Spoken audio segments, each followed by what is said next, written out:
Nossas saudações aos gestores educacionais, dando continuidade ao nosso workshop Cobrança Educacional Avançada. Desta vez, o nosso tema é a comunicação com os pais inadimplentes. Há uma série de critérios a serem observados na interação existente com as famílias de devedores.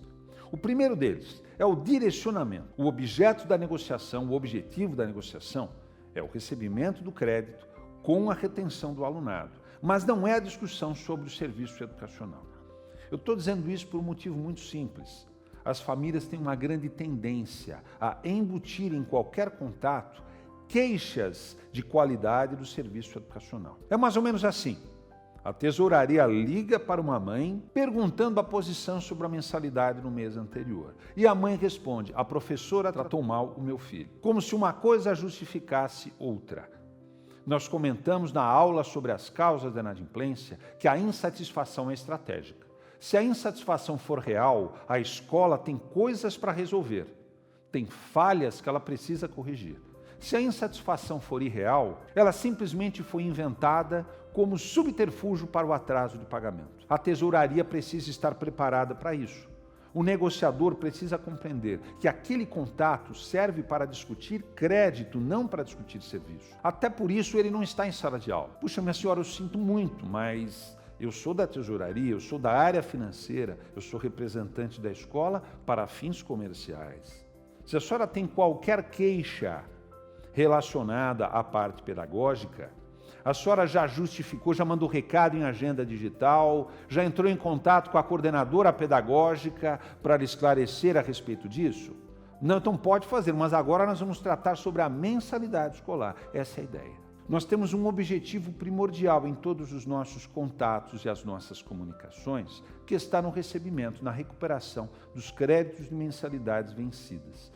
Todas as outras situações devem ser trabalhadas em outro formato. Se eu quero oferecer o serviço, se eu quero discutir plano pedagógico, novidade, troca de sistema didático, qualquer outra situação da escola que precise ser comunicada aos pais, não deve estar incluída nem no contato telefônico daquela pessoa, nem nas cartas, avisos, SMS, agenda digital, WhatsApp. O meio de comunicação precisa ser específico relacionado ao crédito. Quando eu falo crédito, é o crédito não honrado, né? A mensalidade vencida. Essa situação ela é primordial, senão a gente perde a força das coisas, perde o efeito do negócio. Ele tem que receber aquilo com a seriedade necessária, com a formalidade necessária, sem estar acompanhado da venda de qualquer outro serviço ou de qualquer prestação de contas e assim por diante. Seguindo adiante, nós temos a adequação. O tratamento é direcionado a cada contratante conforme as suas características. Nós comentamos que não existe uma pessoa igual a outra no mundo. Cada contratante tem uma realidade econômica, social, cultural, de estudo. Certamente nós temos pais de alunos que têm pouca cultura, que têm pouco estudo, às vezes sabem menos do que o próprio filho que está estudando na escola, né? Não tem formação, fala errado, pode acontecer. Claro que com essas pessoas temos que usar um linguajar mais simples, ter mais paciência. Outras pessoas que têm grande conhecimento acadêmico, vamos usar de mais formalidade. Mas a adequação principal nem é essa. É uma expressão que eu aprendi no tempo que eu trabalhava em banco, lá atrás, nos anos 80. É uma palavra chamada reciprocidade. Quando eu trabalhava no banco, ainda início de carreira, o meu chefe me falava assim: Célio, aqui no banco não pode fazer nada. Quando o cliente vem pedir alguma coisa, a resposta inicial é não, porque a gente não pode dar concessões para os clientes. Mas aí você vai observar quem é o cliente, quanto dinheiro ele tem aplicado, há quanto tempo ele está conosco. Isso é reciprocidade. Aí a gente começa a dar concessões. Eu aprendi isso desde muito cedo, desde adolescente. Temos que olhar a nossa clientela em cima daquilo que ela nos traz de benefício. Você tem famílias na escola que já está no terceiro filho e que há 10 anos está com a gente, sempre pagou em dia, agora atrasa. É natural que essa família tenha mais facilidades, tenha mais benefícios, porque ela já trouxe a tal da reciprocidade. E tem outras famílias que acabaram de entrar para a escola e já começaram atrasando. Aí eu estou menos induzido, estou menos incentivado a garantir benefícios a essas famílias, a esses pais. Então vamos entender a figura de tempo, de problema que já foi trazido, vamos entender a figura socioeconômica, de capacidade, da questão cultural, de colaboração. A gente sabe disso, tem mães que são ultra companheiras da escola, participam de tudo, auxiliam, apoiam, falam bem da escola. É claro que a gente tem que premiar essas mães, elas estão com um problema financeiro agora, vamos dar uma mão, vamos dar alguma concessão, nada demais, tá? Não esquece a história dos juros, desconto só nos juros, nunca do principal. Diferente de outras que são criadoras de caso, espalham más notícias, não participam de nada, não atendem, tratam mal. Você tem esse fator de diferenciação no formato de relacionamento, no formato de receptividade e na reciprocidade, o que aquela família, aqueles pais, aqueles alunos já trouxeram de benefícios para a escola. Temos então esse princípio da adequação. Quando falamos em profissionalismo, parece uma coisa óbvia, né? A ótica dos nossos contatos é sempre comercial, nunca pessoal, porque é muito fácil a gente perder a cabeça. Não é uma situação simples você pegar o telefone e ouvir desaforo de um pai agressivo, de uma mãe arrogante. Você sabe com quem você está falando? Eu vou fazer isso, eu vou fazer aquilo, eu vou na polícia, e trata mal, e fala alto, e xinga, e fala palavrão. Muitas vezes não é um ambiente simples. Quando é um profissional negociando, é como se fosse um filtro que ele coloca no ouvido e ele deixa para fora todo aquele lixo. Ele vai filtrar as informações que realmente são importantes. É não se abalar, não se ofender diante da agressividade. Não levar para o lado pessoal. Parece piada o que eu vou dizer, mas é verdade. Não odeie o seu devedor, não sinta raiva daquele pai, daquela mãe que está inadimplente. Temos que tratar com respeito, com equilíbrio, no âmbito comercial.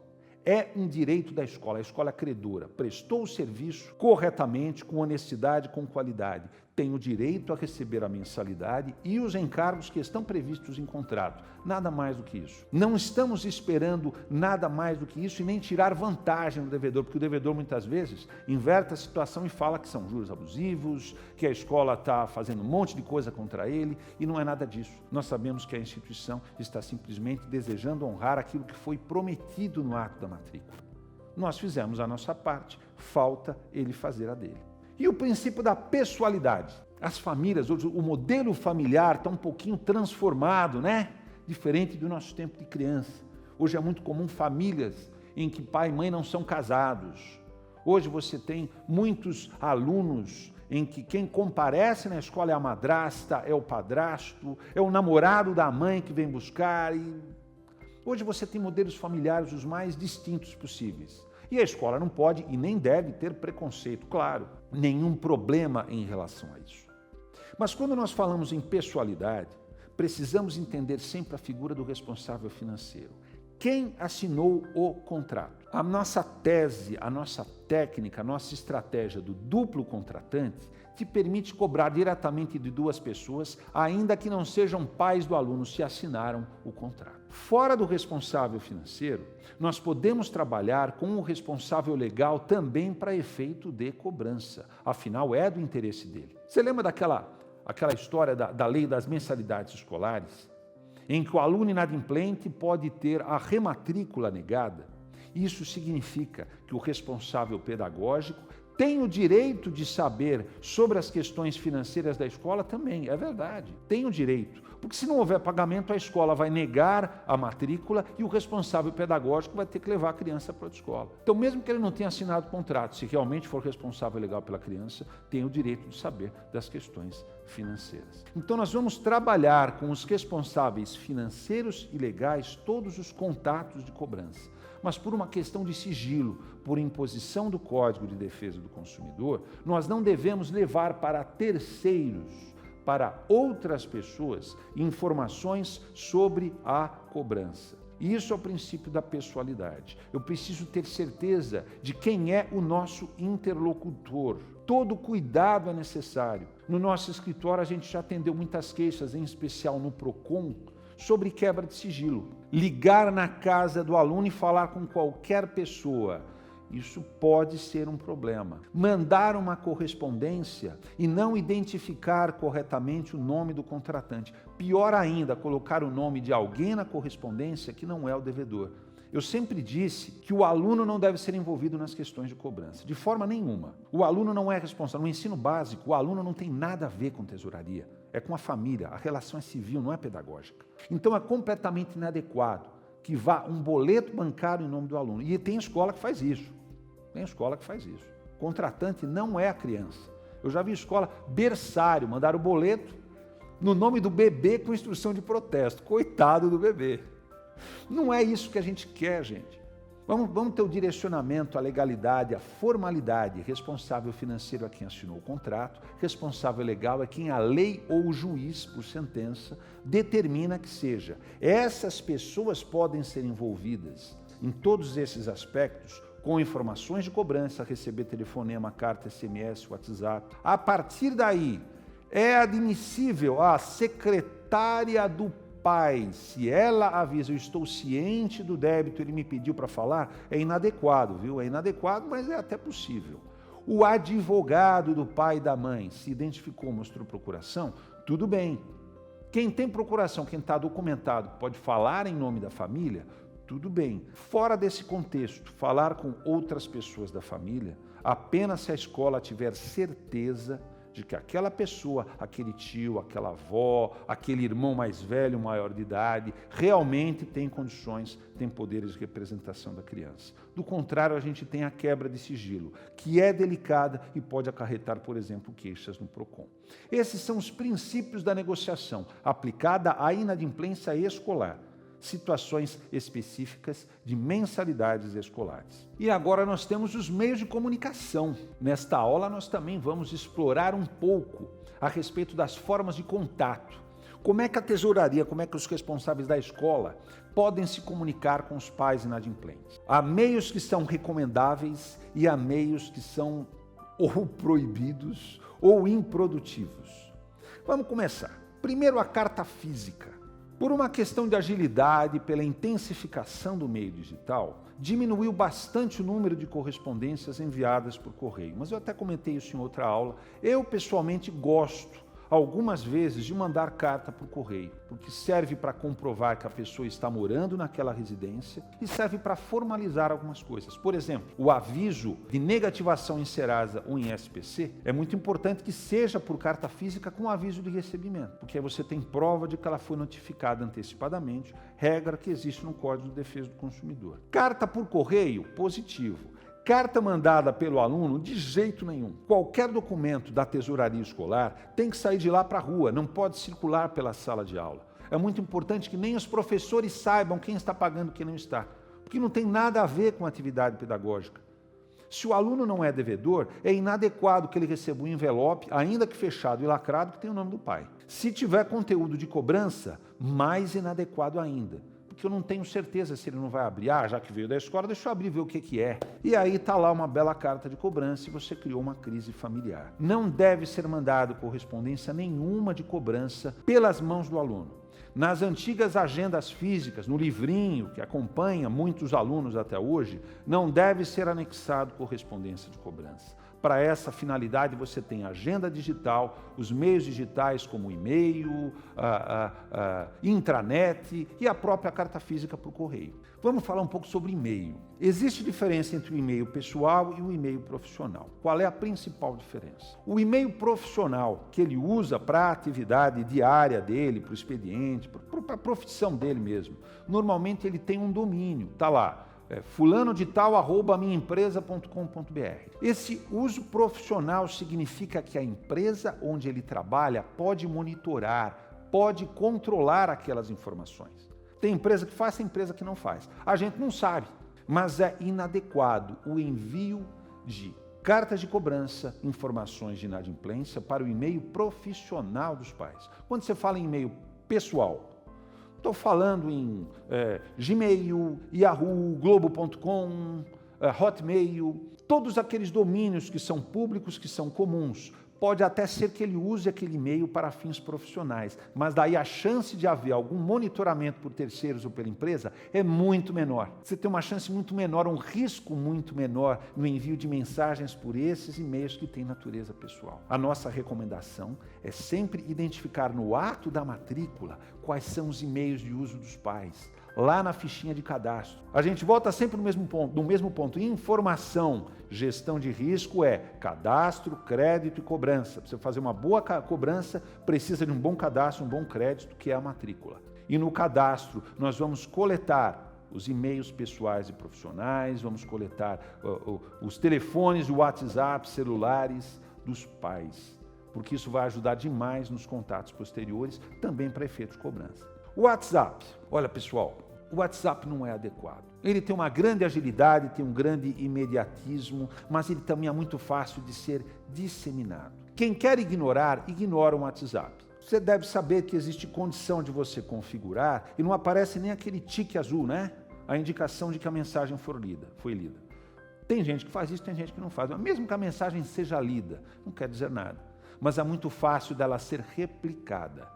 O WhatsApp não é um veículo dos mais adequados para uma cobrança inicial.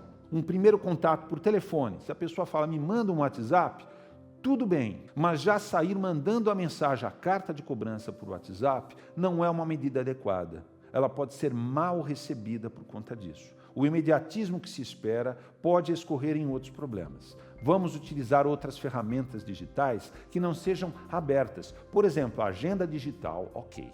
A agenda digital, eu vou dizer que ela é quase perfeita para fins de comunicação, porque ela tem baixo custo, alto imediatismo, ele recebe também a mensagem quase que na hora, se ele abrir o aplicativo e ler, ele vai ler na hora. E ela é selecionada e direcionada individualmente para aquela pessoa, com o assunto, com o departamento. Hoje tem diversas agendas digitais de qualidade no mercado.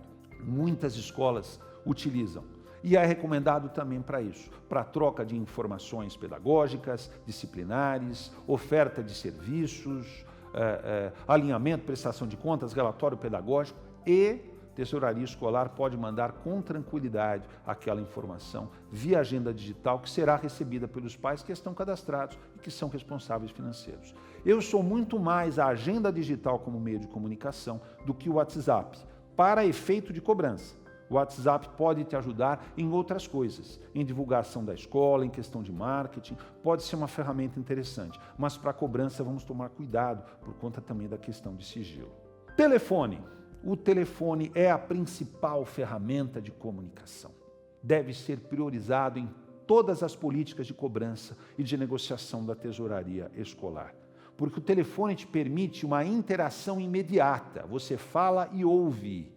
Ao mesmo tempo, diferente de uma mensagem escrita que você manda, e você vai responder, você vai receber a resposta. Se receber, tempos depois. O telefone é online, é imediato. Se não puder atender agora, qual é o horário que pode atender? E a gente vai adiante. Então, existem formas e estratégias de tratamento por telefone que são bastante adequadas. Além da própria proteção do negociador. Se tiver agressividade, não vai ter agressão física, vai ser só verbal. Você sempre tem o botãozinho que você aperta lá e pum, desliguei. Você tem muitas vantagens no telefone, mas tem que tomar também alguns cuidados. Telefone residencial. Hoje é menos comum o uso de telefone fixo, né? Mas as famílias têm um telefone fixo. Você pode procurar sim, dentro do horário comercial. Dentro do horário comercial, isso também é determinação do PROCON. Pode ser procuradas as famílias devedoras para fins de cobrança, para fins de negociação. Vamos perguntar uma posição sobre o pagamento, vamos pedir uma confirmação se houve pagamento da mensalidade no mês anterior, vamos ver se tem alguma proposta e quando há um ex-aluno podemos oferecer uma condição diferenciada e já explicando, olha, está com o nome no Serasa, se você fizer um acordo comigo eu retiro o nome do Serasa. Concessão recíproca, você faz um acordo comigo e a gente retira o nome do apontamento. Você me paga à vista e eu dou um desconto. Você me dá um sinal e eu dou um parcelamento. Isso é concessão recíproca. E isso deve ser negociado e barganhado prioritariamente por telefone. Telefone residencial, tudo bem. Telefone celular, tudo bem. Se for falado por telefone pessoal, identificado que realmente é o devedor. Eu estou falando com o senhor fulano de tal, você tem certeza que é o pai do aluno? Vamos em frente, vamos falar sobre cobrança. Se não tiver certeza que o interlocutor é o próprio devedor, vamos tomar cuidado, vamos pedir um retorno, identificar que é da escola e ponto. E não vamos falar que se trata de um débito. Esse é o cuidado necessário para fins de sigilo. E o telefone profissional? Nós não recomendamos a ligação para a empresa do devedor, mas tem muitos devedores que são profissionais autônomos, trabalham sozinhos. Depende da situação. Procuramos evitar, ficamos mais no telefone fixo e no celular. Quando a pessoa não atende de jeito nenhum, nós devemos ter na ficha cadastral o telefone profissional que foi pedido no ato da matrícula sob a justificativa de algum contato emergencial, etc. Mas na verdade era para isso. Aí a gente pode abrir as sessões e procurar o profissional. Só vamos tomar o cuidado de não revelar dados de cobrança, a não ser que tenhamos certeza do interlocutor. Não se deixa recado, menos ainda com colegas de trabalho, porque aí ele vai ter problemas sérios na empresa. E aí pode acarretar até um dano moral. Mas é possível utilizar moderadamente o profissional no contexto de identificação do atendente. E temos, para finalizar os meios de comunicação, as conversas pessoais. Historicamente, quando fora do tempo de pandemia, quando está todo mundo indo diariamente na escola, ensino presencial, costuma ter aquele volume de pessoas na saída, aquelas mães que vão buscar os alunos, os carros parados, às vezes tem segunda fila, aquela coisa, fila dupla, etc. Não é ali que vai ser feita a cobrança. Está vendo a mãe ali, não adianta chegar na calçada e falar com ela a respeito de débito de mensalidades. Não, ela pode ser chamada para dentro para uma conversa, e aí, se ela for atendida na escola, nós estamos falando não em recepção, não em ambiente aberto com todo mundo ouvindo. Estamos falando em uma sala fechada, porque a conversa será sigilosa, sobre um assunto delicado. Isso é possível. A conversa na escola é perfeitamente possível. Solicitar a presença dos pais na escola para uma conversa. Não tem nada de errado com isso, mesmo que a conversa seja sobre cobrança, desde que resguardado o sigilo em relação a terceiros. Não se coloca pais devedores em conjunto numa mesa. Atendemos individualmente. Estou falando famílias diferentes na mesma mesa. Não tem obrigação nenhuma de fazer assembleia com pais devedores. Isso está completamente errado. A gente fala em público, coletivamente, informações que são boas notícias, a apresentação de uma nova metodologia, de um novo serviço da escola. Colocamos todo mundo junto e apresenta com slide, maravilha. Mas para falar de assunto ruim tem que ser individualmente. E cobrança não é um assunto leve. É uma situação mais delicada, mais diplomática. Então vamos atender.